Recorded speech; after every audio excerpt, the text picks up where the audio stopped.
Today I'm going to be looking at this PlayStation 5, and unfortunately this is a PlayStation 5 which has been to me a couple of times now. So I've got a note here on the booking. So this is a customer I've obviously dealt with in the past, and the note says, I previously had this repaired by you and it's had another issue. I think the original repair was under warranty, but I'm not sure. So that probably means that I've done a warranty repair for him.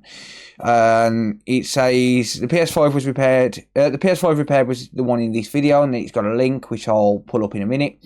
The current issue happened while I was playing Monster Hunter. The PS5 crashed 3 times. After the first crash, I restarted it and it crashed a second time.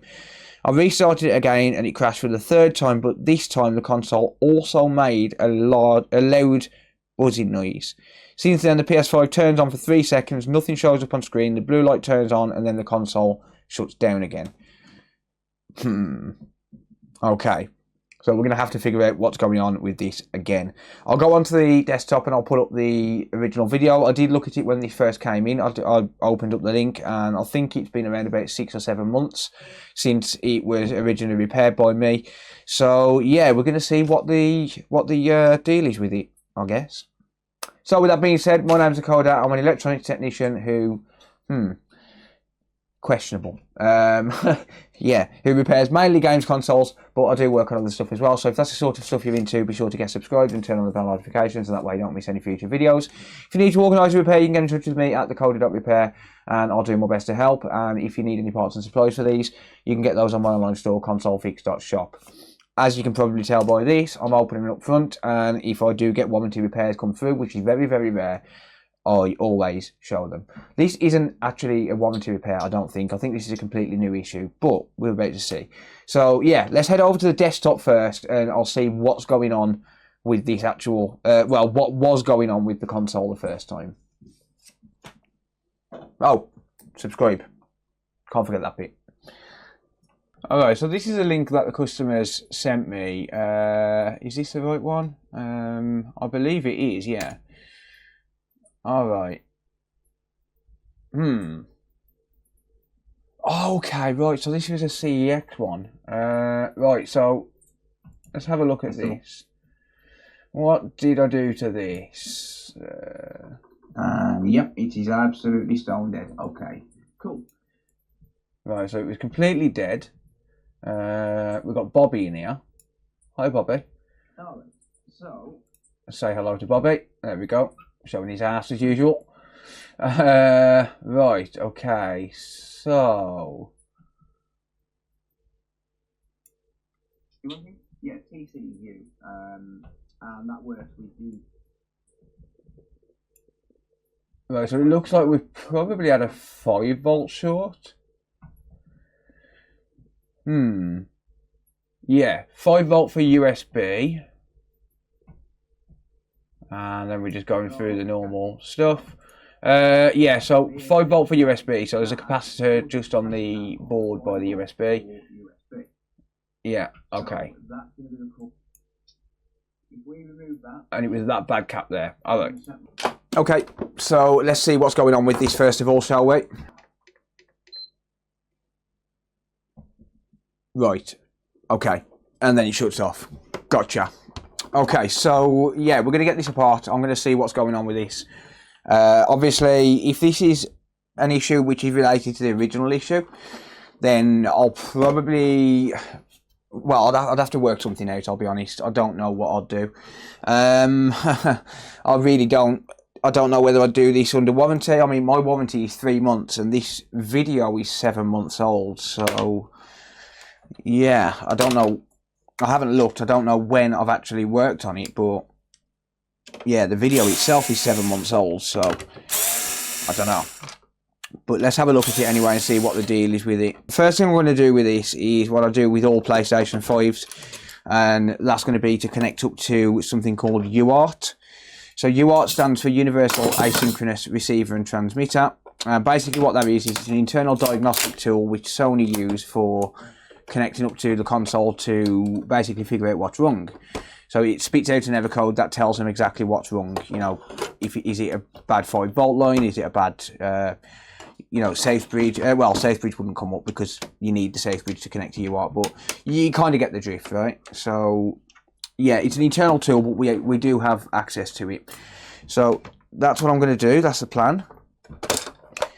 And the UART pins are accessible without getting into the rest of the console, so we're absolutely fine there. And I'm going to have to manually unscrew this because it's not fully removed. And there it is. Alright, there we go. So here's the UART connections, just here. So the last time I worked on this, it looks like I didn't use UART, and there is a very good reason for that. If the console is stone dead, that means that the SafeBridge isn't fully initializing, and the chances of us having a UART connection is very, very slim, because it needs, like I said, the SafeBridge to work in order to get that UART connection in the first place. So this is a case where I haven't connected to UART at all before, so I haven't seen any error codes or anything like that. But yeah, that's what we're going to do now. So here's the test points. I'll go under the microscope and show you how I'm going to connect to that. But I've got a USB TTL device. It's an FT232, and this is basically the device I'm going to use to connect the PS5 up to the computer. But I'll show you how we're going to connect it up. So if we just take a look here, just by where the ribbon cable for the LED light is, we've got 10 test points here, and there's only 2 that we're going to need, but those 2 test points are going to be the transmit and receive lines for the UART connection. We've got the TX and RX line, and they're going to need to be connected up to the TX and RX line in reverse on the UART reader. So I'm going to start off by just tinning these joints, or not joints, these pads here. And I'm also going to tin a ground point as well. So there's a ground point just here. So we're going to tin that up because we need to ground it as well, so as it's all sharing the same ground. On my UART reader, if you look here, we've got TX, RX and ground. So ground is going to be my green wire. So that is just going to be connected up to ground. Just like that. Doesn't have to be an amazing connection as long as it's connected. And then I've got 2 other wires here. I've got yellow and orange. Orange is going to be my RX line and yellow is going to be my TX line, but we need to reverse those. So the RX line needs to be connected to TX on the PS5, which is this middle pin here, and then vice versa, the RX line to the TX line. There we go. So that's how it needs to be connected up. So my orange wire, like I said, is going over here to the RX line, and that's going to the TX line on the board, and the RX line on the board is going to the TX on the UART device, and that's how we wire it up. So we have to reverse it because we want to transmit from one device and receive on the other, and then receive on that device and transmit from the other. So you reverse the connections. Okay, so next we just need to connect up to the PC. So we need to grab a USB. This is a USB type C. So I'm going to connect that up here. And one important thing to note here as well, you need this to be connected up as 3.3 volts, not 5 volts. If you put 5 volts in, you're basically putting too much voltage into the board. It needs to be 3 volts. 3.3 volts, and the reason for that is because the UART operates off 3.3 volts. So my UART reader, my TTL device, has got a 5 and a 3.3 volt option, and all I've done is I've just bridged the jumper pins there just to keep it in permanently 3.3 volt mode, because I only use this for PlayStation 5s, so I don't need to ever use it for anything else. If I do, I've got another one that does just 5 volts. I'm going to connect that up to the PC, and you've just heard that connect, or you should have heard it connect. I'm going to go back to my desktop, and as you'll see here, we've got UART-CL by the coder. I wonder who that guy is. So first thing we're going to do is press option 6.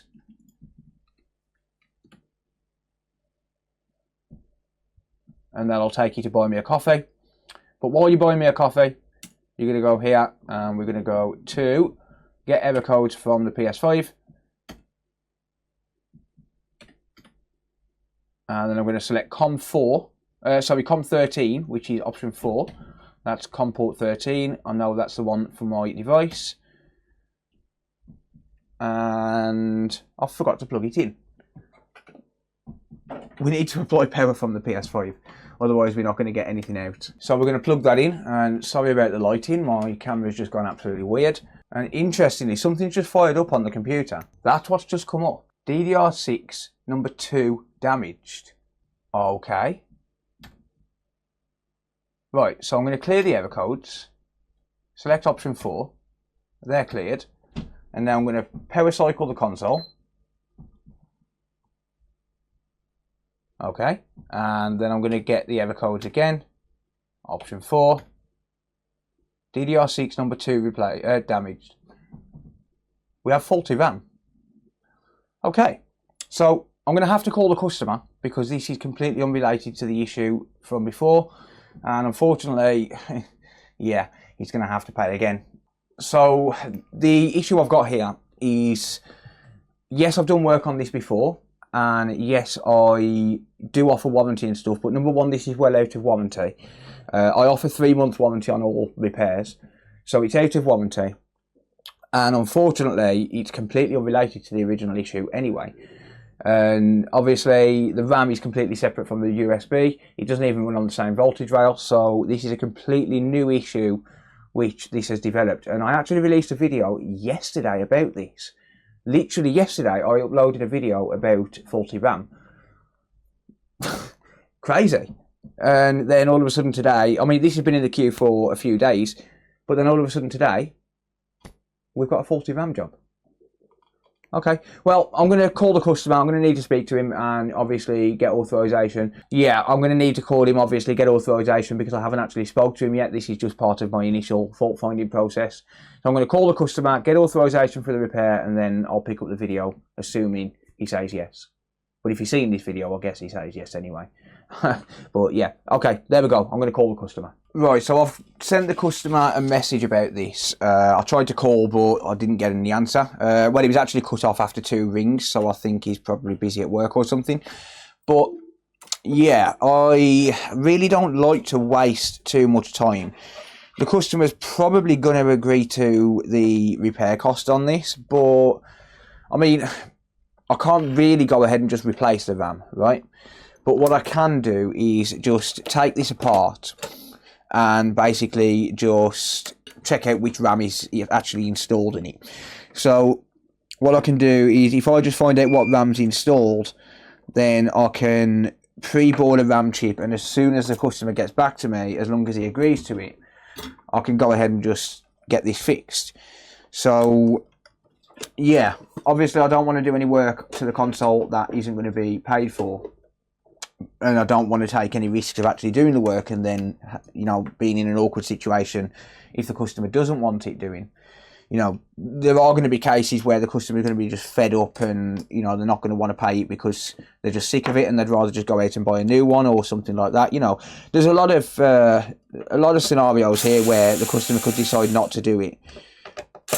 But I can at least, you know, save a little bit of time by just taking it apart now, figuring out what RAM is there, and then pre-boarding a RAM chip so as it's ready to go. So that's what I'm going to do. It's only going to take me a couple of minutes to strip this down to the point where I can figure out what RAM's here. I've only got to take this top plate off. So yeah, there's the plan anyway. Alright, so there's all of the screws removed.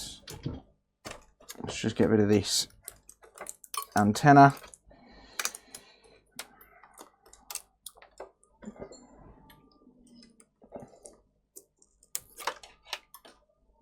I can replace that sticker there. I put it there anyway. So okay, what do we have? We have Samsung RAM, and it's going to be this one here which has failed. So the way that these RAM chips are organised, when it comes up on UART and it says, for example, DDR6 2 damaged, it's going to be this one here, because we've got 1, 2, 3, 4, and then it goes 5, 6, 7, 8. So because it's reporting as number 2 has failed, it's going to be that one there. One thing I am interested to find out is this RAM has this RAM actually failed, or is it as a result of a drop or something like that? So I'm going to just power this on. Okay, it's not getting hot. You know, it's not heating up or anything. What about if we put a bit of pressure on it? No. Okay, so I think it probably has actually failed, but just not to the point where it's short. Yeah, but it's not actually going to work in terms of, you know, putting a bit of pressure on it and stuff like that. But it's Samsung RAM, so what I can do then is I can just grab a replacement Samsung RAM chip, reboard it, ready, and then when the customer does speak to me about it, when you know, assuming the customer authorizes it, I can just go ahead and replace it. And yes, it might waste some time reboarding a RAM chip, but I will need that RAM chip at some point, so it doesn't matter. I'll sell them on my online store and stuff like that. And obviously if I've got one pre-balled, it saves me doing it at the time, because I do usually reball them on demand. So I've got a donor board just here. This donor board is not in good condition at all, but it doesn't matter. You know, it's just I think this was liquid damaged, but the RAM itself should be absolutely fine. Okay, so let's just remove a RAM chip from here. So I'm going to add some flux, and I'm going to come in and just preheat my board. I'm at 440 degrees Celsius, and that's at 40% airflow. I'm just basically going to preheat the board first. So just move my airflow around a little bit just to get some heat into the area.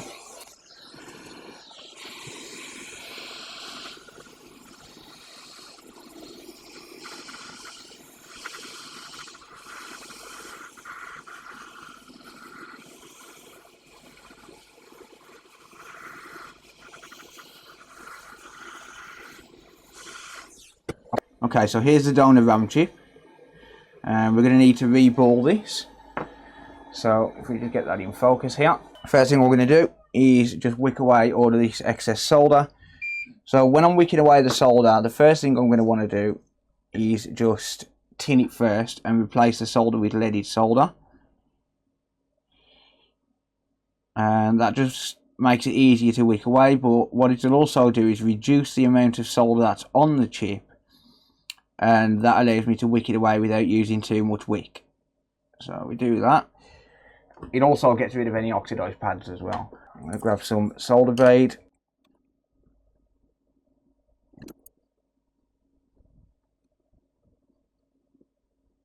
Wick all of that away. Add a little bit of IPA there and just clean it up. And we've actually got a couple of oxidized pads here. So there's a couple that didn't quite clean up fully. So we'll just add some more flux here. There we are. And then I'm just going to wick at it again.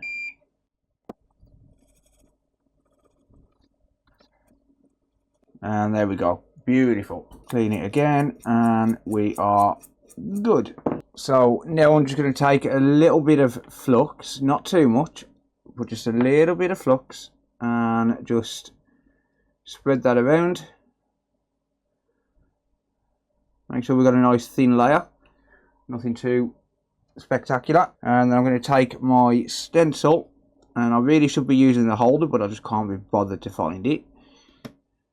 It's around somewhere.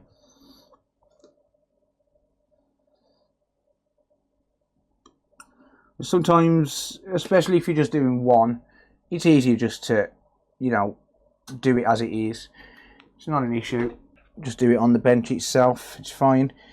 I'm going to drop some solder balls there. So these are 0.45mm. You can use 0.5 as well with these particular Mayo stencils. I'm just going to make sure we've got a solder ball in every single hole.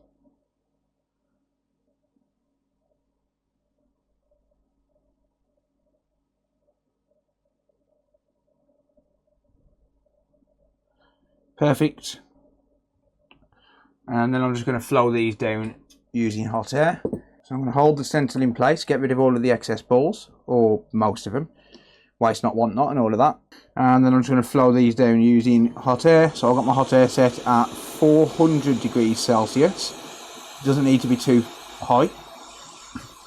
That's at 40% airflow, but I don't recommend using 40% airflow if you're reballing, especially if you're not, you know, experienced in it.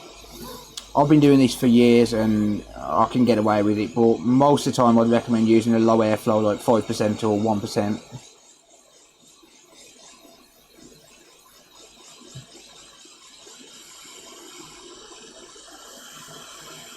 There we are, good.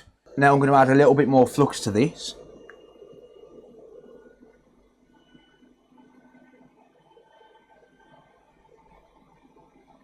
My phone's just vibrated, so I think I might have just had a message, but that could be anything, so I'll carry on with this for now and then I'll check in a minute, see if it's the customer.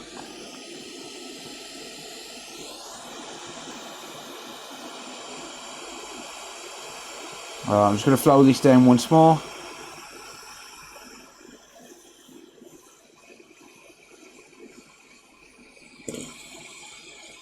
There we are, and you'll notice I just released the stencil from the tweezers, and that's just so as it releases the chip from the stencil and allows me to lift it off once the solder balls have solidified it. Solidified it? Is that a word? I don't know. Solidified. Solidified it. The hell am I doing? I swear I know English. Alright, now that the solder balls have solidified it, there we go. I'm losing my damn mind. I'm forgetting basic English. Alright. I'm going to reflow these once more.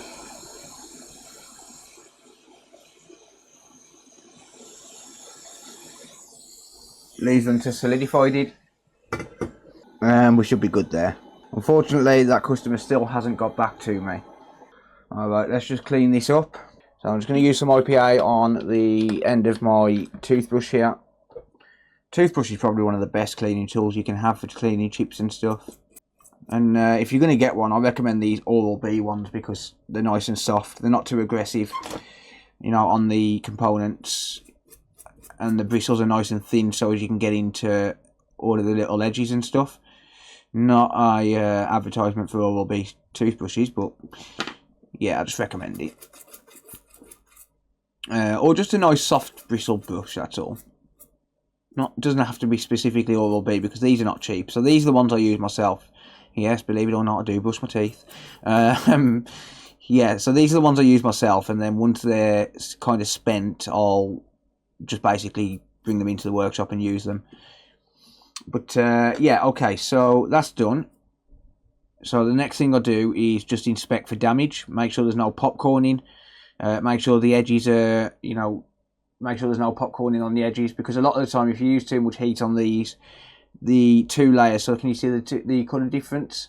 Those two layers will kind of separate, and obviously that's not good because, well, you're literally ruining the chip. But yeah, or you can get warping on the chip, but this looks nice and straight.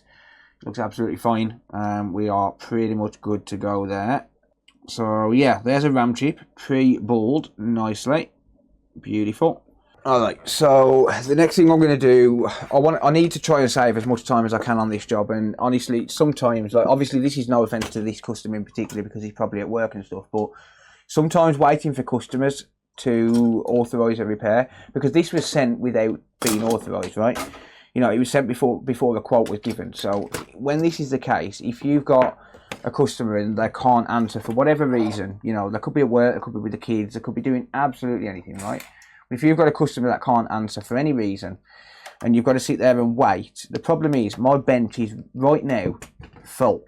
It's filled. I can't do anything else because I've got a console taken apart. I can put it to one side, but I'd rather not.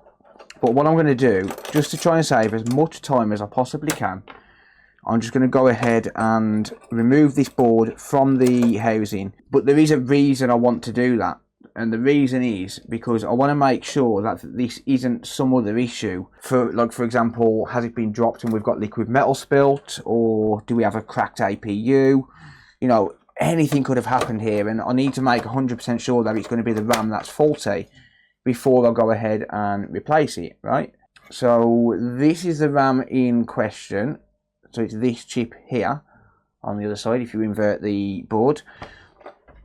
So I'm going to look closely at that area, but I'm also going to look closely at the liquid metal status as well, and the APU dye status and stuff like that, just to make sure that we don't have any kind of issues. But check this out, it's been 7, 8, 9 months, however long, and that liquid metal is still in pretty good condition. Yeah, it's a little bit, you know, it's seeped down a little bit over the past, you know, 6 or 7 months or so, but this is actually my own liquid metal which I made, and it's still in beautiful condition. Awesome. But anyway, so here's the underside of the RAM chip in question, and yeah, I don't think it's going to be down to anything on this side of the board. I don't think it's going to be down to, like, for example, APU issue. I'm not seeing any damage to the APU itself. I think that's absolutely fine. Yeah. So here's where we did the original repair. There's a little bit of dried, well, actually that's probably isopropyl alcohol, it's not flux. So from the original repair that we did on this, and I think, knowing this customer, you know, I've dealt with this customer before. He didn't have a problem paying the original repair invoice. You know, he was more than happy with it, and he knows me from YouTube, so he probably trusts me to a point where he knows I'm not going to be lying to him and stuff like that. You know, just to try and get extra money out of it. I think I might go out on a whim here and just replace this RAM chip, because I need to get it off my desk. So I might just take a little bit of a risk in just going ahead with this repair before he actually authorises it. The problem I've got is I need to get something else on the bench, right? I need to get other repairs done. I need to get other jobs done. I've got other work to do, and I don't really want to be hanging around too much. I'm anxious to get this repair done, just so as I can complete the repair, right? And plus, I need to edit a video for tonight as well, because, you know, I'm on daily uploads again now. So, yeah, I need to edit a video for tonight. I've got a load to do, so I think I'm going to take 5 minutes. I'm going to grab myself a cup of coffee, but if he hasn't replied by then, I'm just going to take a risk and replace it, I think. So I'll pause the video for now, and I'll be back in 5 minutes. Alright, he still hasn't got back to me. I'm just going to take a risk on this one and just get it repaired, because I've got a feeling he's probably going to say yes to the repair anyway, and I need to get this off the bench. So, yeah, I'm just going to go ahead and just do it. It's been an hour since I messaged him. And I could have got a job done in that time, so, yep, just going to go ahead and do it. A little bit of stray crap there, but never mind. So I'm preheating the board first of all.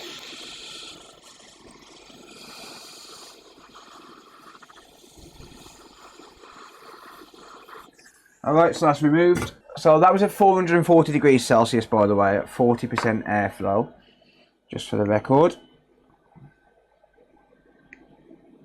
I'll add some flux there, and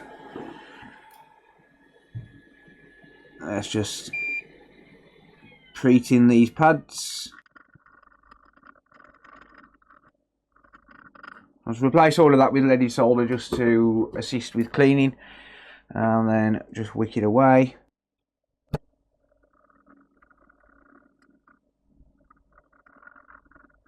There we go. And I'm going to take this replacement RAM chip, and the pin 1 indicator is top left. We've got a little copper arrow there, and if we look at the chip itself, we've got a little dot just there. But if you can't see that dot, if you flip it around, there's an arrow on the other side as well, and that'll indicate where pin number 1 is as well. So yeah, we're just going to drop that in the right position. And what I like to do with these, to make sure that these are fully lined up, I press down on the chip and give it a little bit of a wiggle, and if it's out of position, it's going to move. So if I just move this very, very slightly like that, so you can see it's only about a mil out of position here, and you see how it moves, but it just jumps into place basically. So if it's not lined up, it's going to wiggle around, whereas as soon as you get it in the right place like that and you give it a wiggle, it's not going to move, because the solder balls that are on the chip are basically biting down on the pads, because the pads are nice and flat, and that stops it from moving, and it tells me that this is in the right position. That's not a foolproof way to do it, but it does certainly help, especially if it's very, very close. I'm just going to get this RAM installed. So again, 440 degrees Celsius, 40% airflow. We don't need to clean up this old flux, we can just reuse it. Save the mess. and we'll just clean it up afterwards. And surface tension should kick in. There we go. So surface tension kicks in. You have a little tap just to make sure it's in line, and that's done. And obviously we've used minimal flux, so there's minimal cleanup to do. And then what I like to do is come in with a microfiber cloth and just give the board a bit of a wipe down as well, just to get rid of any excess flux which I didn't catch. So I'll give the area a wipe down as well. That makes sure that it's all nice and clean. This is something I've only just recently started doing, is using a microfiber cloth to wipe it down. But it does allow for a better result in terms of cleaning. I could ultrasonic the board, but it's not really worth it. You know, there's not that much rework to do, so there's not that much flux to get rid of, right? Okay, so I'm going to just reapply the liquid metal here. So I'm going to take a cotton swab, bit of isopropyl alcohol on my swab, and just collect up all of this liquid metal, and also clean up the die itself. I'll just group that up into a little ball, just like that. And then if I just use the other side of it just to dry the die, and once it's squeaky clean, like it is right now, we'll be able to get another cotton swab and just reapply the liquid metal. We don't need to replace it. We just respread it. Liquid metal's got a really long shelf life, you know, 4 or 5 years shelf life. And if it's been cleaned like this has, then we can just reuse it. It might seem like you're cutting corners, but you're really not. But there we go, that's done. I've reapplied nicely. And I'm going to do the same on the heatsink as well. But that's what it should look like. Beautiful. I'm going to do the same on the heatsink as well. So I'll just collect up all of this liquid metal off here, dry this up, squeaky clean, and then we'll prep the area. Beautiful. Liquid metal really isn't that difficult to deal with if you know what you're doing with it. You know, it's not as scary as people might think, but there we go. Beautiful.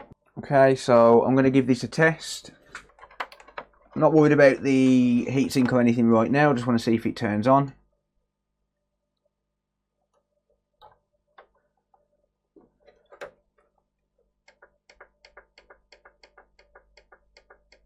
No. Oh. Wait, what's going on here? Oh, hang on, that wasn't clipped in. There we go. Phew. Oh wow, it's still not working. You've got to be kidding me. We still have a blue light of death. Damn. Oh.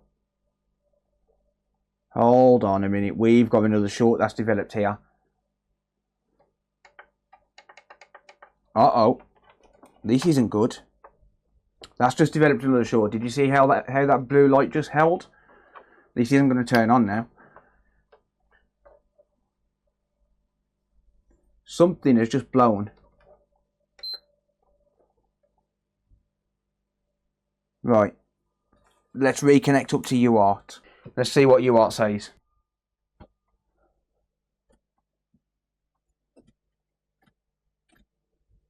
Still says DDR2 damaged. Let's clear those.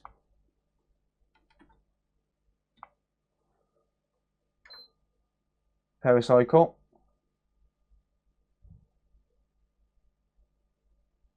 Now it's holding on a blue light.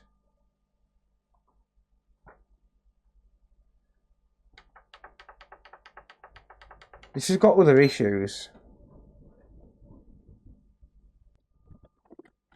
DDR2 damage. How? Right, well, I don't understand this at all because the RAM has been replaced and it's still reporting that the RAM is bad. I could replace it again. I think I might do that quickly. I might just try and replace that RAM chip once more, but something's not really adding up here. I've got a feeling this has been dropped and that's what's causing the issue because it's exhibiting some really, really strange behaviour and it's telling me that it might have some sort of a communication issue maybe with the APU. So we could end up having damaged traces under the APU or something like that. If it has been dropped, that is definitely a possibility. But I don't know. When I plugged in the console to start with, I did hear a noise from the disk drive. Let me just see if I can replicate that. So if I drop the disk drive on, so I'm going to put the microphone by the disk drive because I'm pretty sure I heard a noise when I first tried to turn it on. You ready? No, it's not trying to turn on at all. See, this is weird. The symptoms this is displaying is, it makes no sense.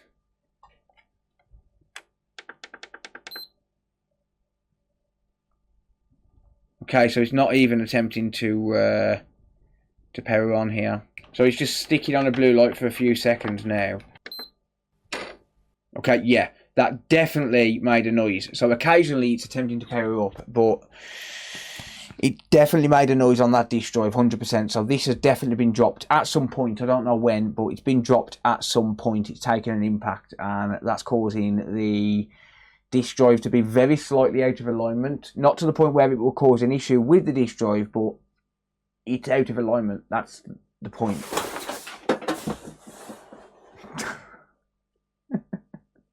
Nothing's going right today at all. I've got a blind which was covering the light. I'm blinded now. Which was covering the window because I'm waiting for a proper blind to come, so it was just being held up temporarily. It keeps falling down, and yeah. Alright, I'm going to need to get in touch with the customer on this. I think this has had an impact. I need to speak to the customer on it. I'm going to leave it there for this video because it's going on a bit too long. I've got to get this off my bench. I've got other work I need to get done. So, unfortunately, it's going to be a no fix for now. But, yeah, not really a lot I can do about that right now. I need to speak to the customer. It's looking like I'm not going to be able to speak to him, you know, in the next couple of hours maybe. So, yeah, I'm going to have to leave it there for now, and I'll revisit it if the customer agrees. So, with that being said, thank you very much for watching. If you do have any comments or questions, leave them down in the comment section down below. I'll always do my best to answer. If you do need to organise a repair, you can get in touch at thecody.repair. And if you need any parts and supplies for these, you can get those on my online store, consolefix.shop. As always, if you enjoyed the video, don't forget to give it a thumbs up. Subscribe if you're new to the channel for more repair videos, and I'll see you all in the next one. Take care, everyone. Bye for now. Can't see a thing now, I'm blinded. See you later.